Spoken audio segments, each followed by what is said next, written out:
Okay, here's the book, Holy Grail of Wisdom Quotes. We're going through some more quotes. We're going in alphabetical order. So we're going to do Rene Descartes today, real brief. Then we're going to do Charles Dick. He's a writer, and then Phillip Dick, and then we're going to do John Dewey. They'll be real fast, each one of them. I'm going to have additional quotes that add clarity. Descartes was a Jesuit, French mathematician, philosopher. He was a big challenger to Aristotle. The Jesuits, by the way, were the Catholics. The Jansenists were a little bit different, like Pascal. Okay, Aristotelian worldview was teleological, that things had a purpose. And Descartes was sort of saying they don't necessarily have to have a purpose. Descartes was the prototype of the mind-body dualist, that mind and body are two different things. Okay, so the mind and soul are res cogitans, the thinking thing, and the body was a mass or a doing thing. Descartes believed the soul can live on after the body dies. The most famous thing to know about Descartes was, I think, therefore I am. He says, even if I try to doubt everything, I still think, therefore I am. And he became famous for that. A joke is, I vegan, therefore I live longer. Ayn Rand had a nice spin on that. She said, I am, therefore I think. Okay, and there's a couple little quotes by Descartes. Reading books is a conversation with the finest minds of past centuries. I like the next one. Truth is more likely discovered by one man than by a multitude. And that's like what Galileo had also said. He said, in the sciences, the authority of thousands of opinions is not worth as much as the tiny spark of reason in an individual man. If reasoning were like pulling rocks, then several reasoners might be better than one. But reasoning is like a horse race, and one stallion can easily outrun 100 plow horses. So, Galileo had some good quotes. That's a good one. Okay. What else? Descartes noted you could navigate with the Ptolemaic system or the Copernican system, and one could choose based on the social context. Okay, and you can look at that one. You can treat people with the conventional medical system or with the vegan diet, but the conventional one doesn't work, but it's good for making money. Rene Descartes, if you'd be a real seeker of truth at one time, you should doubt as far as possible all things. Yeah, if you want to learn anything about health and medicine and curing disease, you have to doubt the conventional textbooks. And once you do that and you open your mind to learn, man, you learn a lot. Okay, Rene Descartes, the beginning of wisdom is doubt. Okay. Few look for the truth. Okay, that's what we got for Rene Descartes. Okay, the next person we're going to talk about is John Dewey. And John Dewey, really, if you look historically back at him, he's really a scumbag. Okay, you'll remember him from the Dewey Decimal System for filing books in the library, but he was really part of the destruction of the public school system. The public school system earlier had been more Christian. You study the Bible, you study the ancient Greeks, you study the ancient Romans. That's all valuable stuff. The Renaissance history in Europe, that's all valuable stuff. But Dewey was part of this movement largely funded from the really, really, really rich people of the world who wanted to bring back slavery. And so he says things like, you can't make socialists out of individualists. He said, children who know how to think for themselves are going to spoil the harmony of the collective society which is coming, where everyone is interdependent. So basically what he wants is an aristocratic ruler class of elites, including himself, and everyone else to be these ignorant, stupid, functionally illiterate peasants. Okay, now I'm going to read you an excerpt from something called Comprachicos. And Comprachicos is by Ayn Rand, and it's absolutely brilliant. And it comes from a bigger book by Ayn Rand called Return of the Primitive. And what it's about is she describes how the preschool system and the public school system destroys the intellect of children. And one of the things that's funny is a lot of times people in life whose own life is messed up or deficient in some way, they compensate and they do something brilliant in another area where you wouldn't expect it.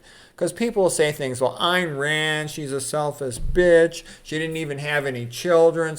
How could she write the best essay on children's education? And I'll say it because she's a genius, okay? And she thinks a lot, okay? So this is from her book. I'm just going to give you this excerpt from it. It's magnificent, and she's absolutely right. The main point is this. A child learns best when it's with its parents and its older siblings because they know a lot more than the child, so they have some knowledge to teach to the child. They want to help the child. Their heart's in the right place, their intention towards the child. Versus when you go to a public school system, what they do at the preschool, they throw the kids into a pack, into a crowd, where your survival sort of depends on getting along with the pack. And you're not thinking about learning. You're thinking about survival and fitting in with the pack. Okay, so I'm going to read you this excerpt from Ayn Rand. The primary goal of a progressive nursery school is social adjustment.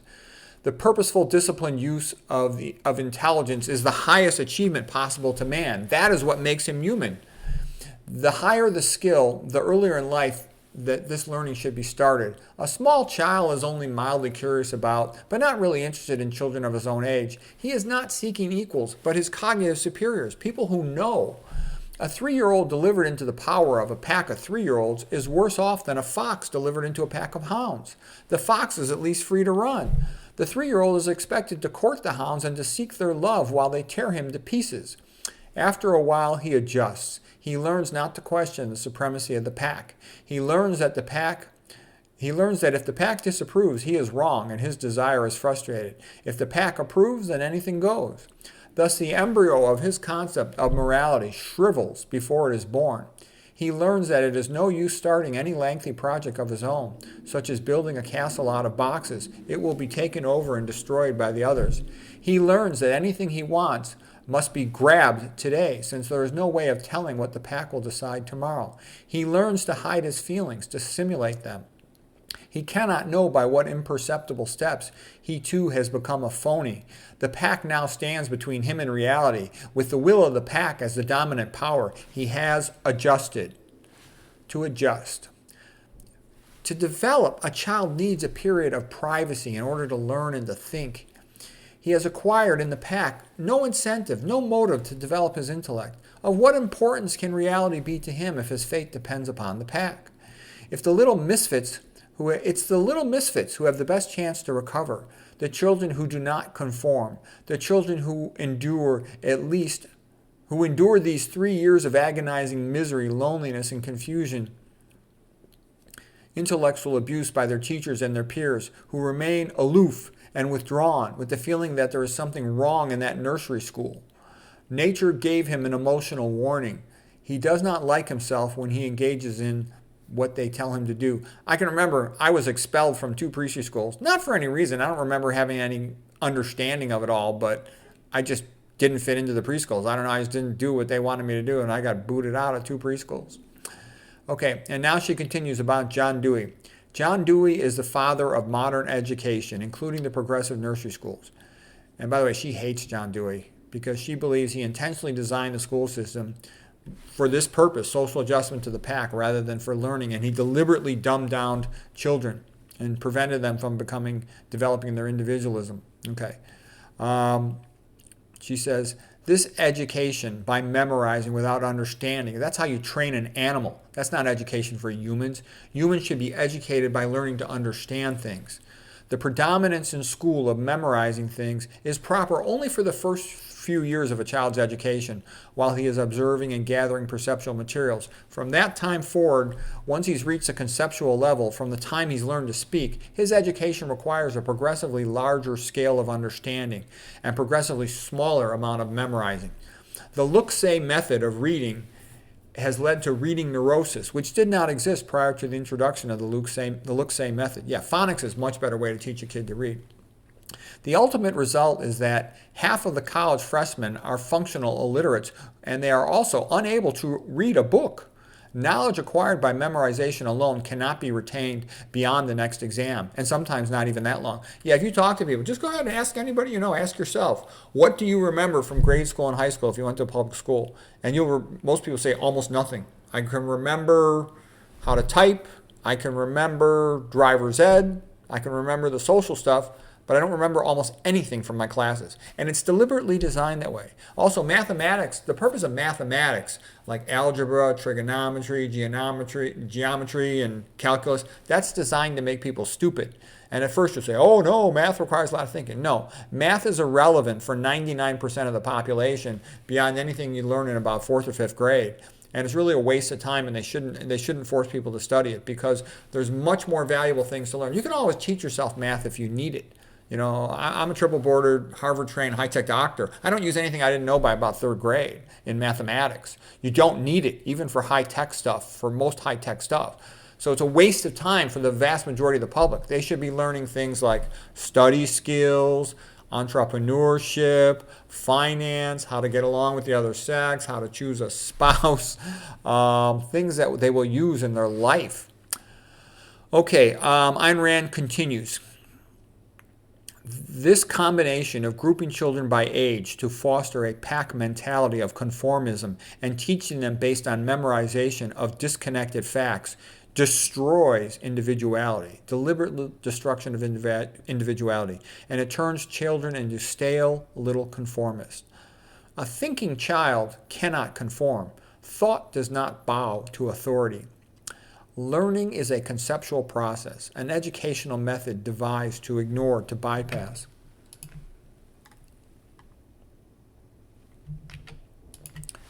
And contradict the requirements of conceptual development, cannot arouse any interest in learning. Okay, the children who are adjusted are bored because they are unable to absorb any useful knowledge.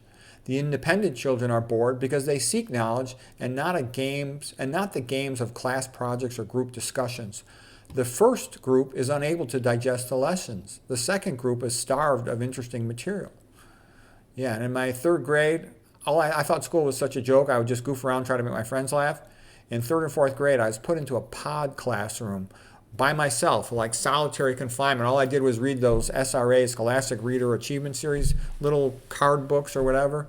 But it was a punishment for me because they thought I goofed off too much. And I just goofed off because I could do the material in 5 seconds and I wanted to joke with my friends.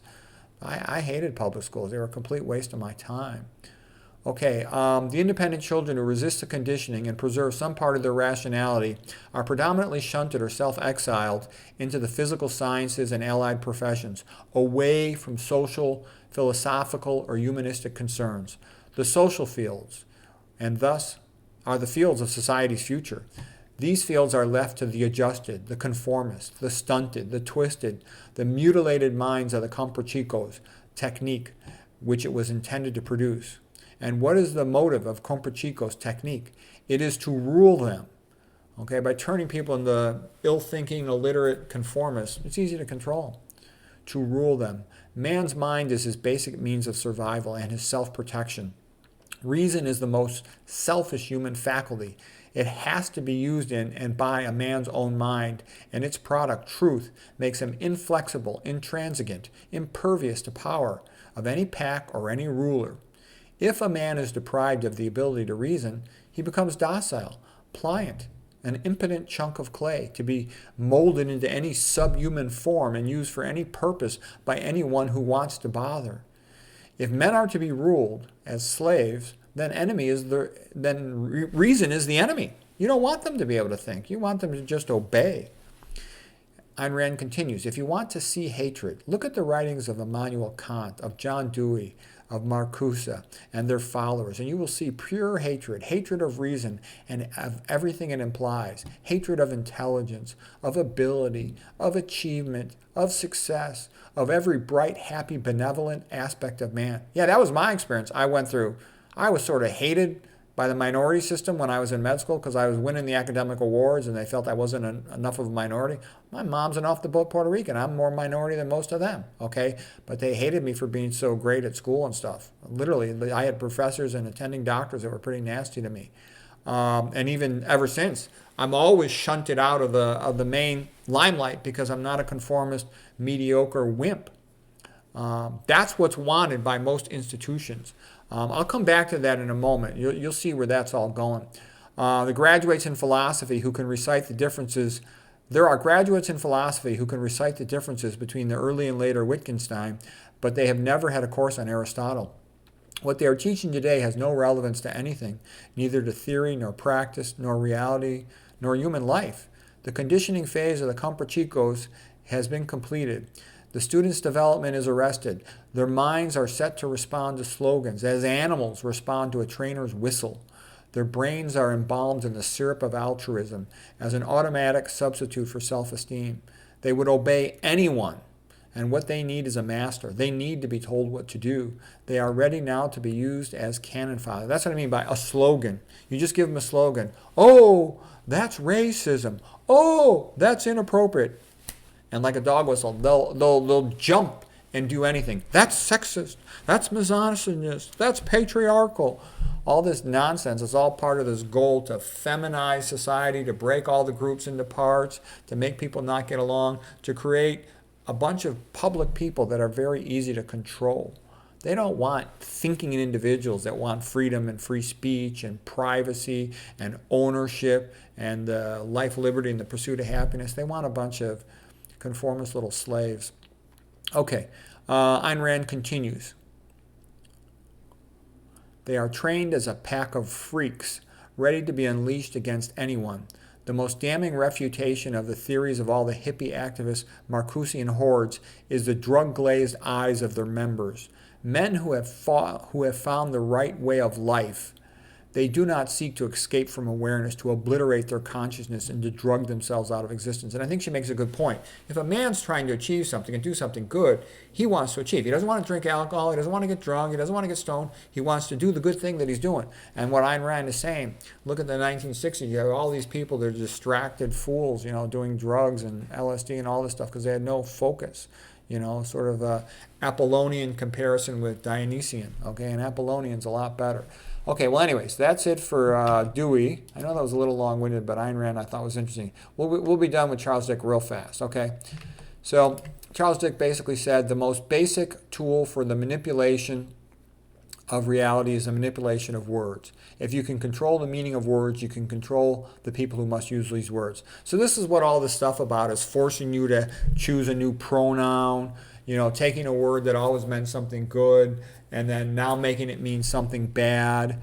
They do that on purpose, and all of this is to emasculate, to feminize society, to make it weak so it will be docile and it will be easily controlled. And instead of saying, oh, you need to control the you-know-what down south, the you-know-what, the border, oh, well then you're, some bad word. If you want your country to be free and to be wealthy, then you're the R word or something else, okay? He continues, reality is that which when you stop believing in it, it doesn't go away.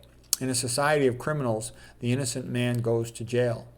Just because something bears the aspect of the inevitable, one should not therefore go along willingly with it. Yeah, there's a lot of bad things and you should not go along with them.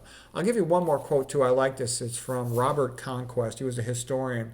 And here's what he said. He said, the way to understand any, bureaucratic organization is to imagine or to assume that it is run by a cabal of its enemies. And that's really effective way to think. And how do I know that's an effective way to think? You think that way and all of a sudden you'll solve all the problems. Why do the public schools hate the children?